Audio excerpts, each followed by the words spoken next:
sa mga nagtatanong kasi marami na sabi sa amin na kung meron daw kaming quick release na spear gun.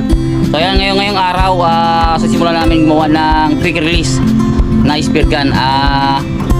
Ayan, meron na kami mga cut out na mga kahoy.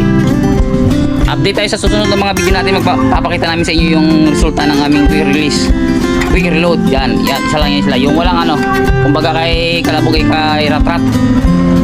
Ayan, 50 cm yung kanyang bat, tapos 100 cm naman yung kanyang shafting na 4mm. Ayan, para sa mga gusto ng kasa-kasa, quick release o quick reload. Yan, iisa tawag lang naman yan siya. Kaya gagawa na kami ngayon dito sa kaunat ng ganong pana. Kasi marami nagtatanong sa akin kung gumagawa ba daw tayo ng quick release o quick reload o kasa-kasa o rat-rat. Ayan, maraming tawag yan sa mga ganyan kasi nagsimula sa salapang yan. Upgrade na lang ng mga gumagawa ng mga spear gun. So, update tayo sa susunod na mga araw o susunod na linggo. Ay papakita namin sa inyo yung aming finished product ng rat-rat o kasa-kasa.